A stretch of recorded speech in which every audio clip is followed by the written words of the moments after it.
Donc, installation moniteur GPRS sur asperges en fin de saison. Donc on voit bien le boîtier moniteur avec au pied sa batterie et en haut le pluviomètre enregistreur, et on note donc la position de l'antenne le plus haut possible de la végétation pour avoir une meilleure efficience du réseau. Si on s'approche progressivement donc de la première paire de sondes, la paire 2-5, qui est à droite du boîtier, donc qui est positionnée à une vingtaine de centimètres du goutte à goutte, avec une sonde qui se trouve globalement au niveau du plateau et une sonde à 30-40 cm au-dessous. Et donc voilà, la végétation au mois de septembre 2013.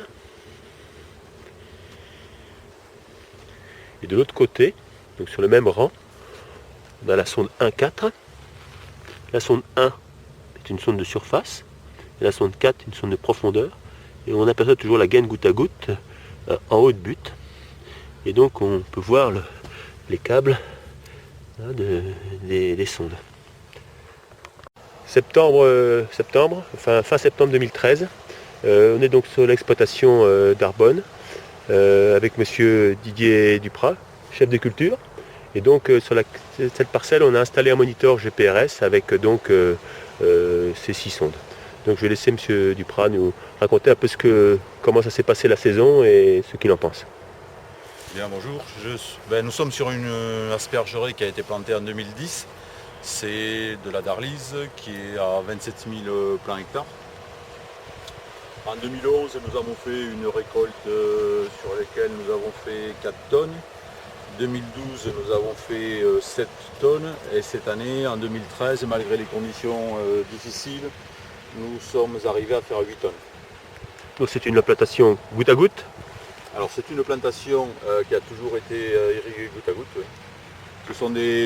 C'est une aspergerie où les rangs sont à 3,30 m les uns des autres, et nous avons 9 griffes au mètre pour avoir 27 000 griffes à l'hectare. Dites-nous un petit peu ce que vous a apporté le pilotage tensiométrique en 2013. Alors par rapport à l'année précédente, le pilotage tensiométrique nous a permis de vérifier les apports d'eau et de s'apercevoir qu'en particulier j'avais des apports peut-être trop forts et trop espacés. Donc on a cette année fait des apports plus rapprochés et avec une quantité moindre à chaque apport, tout en gardant des apports quand même conséquents pour bien irriguer en profondeur. Parce que l'asperge a besoin d'eau en profondeur. D'accord.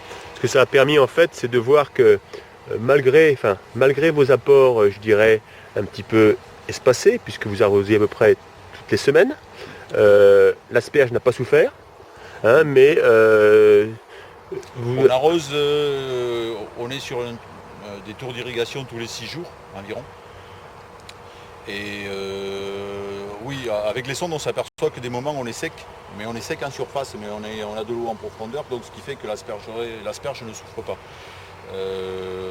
Le danger, c'est de trop apporter d'eau en surface et de noyer le plateau et de manquer d'eau en profondeur.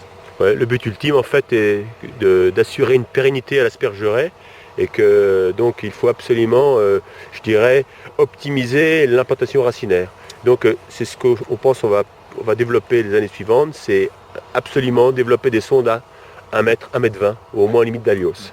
Je pense que ça va être intéressant d'avoir des sondes profondes pour savoir exactement ce que l'on a dessous. C'est très important, parce que notre but c'est de faire descendre l'enracinement le plus profond possible pour avoir une aspergerie qui vieillisse le mieux.